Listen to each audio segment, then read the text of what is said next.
Já lavei a minha batata doce, vou cortar ela em rodelas e em seguida eu vou cortar em cubinhos bem pequenos para facilitar na hora de assar. Feito isso, é só colocar na forma da minha airfry, colocar um pouquinho de orégano, um pouquinho de chimichurri, sal a gosto e um fiozinho de óleo.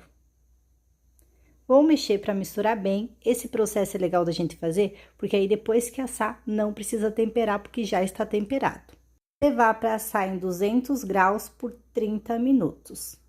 Durante esse tempo, a cada 5 minutos, eu vou agitar a minha forma para que todas as batatas dourem por igual.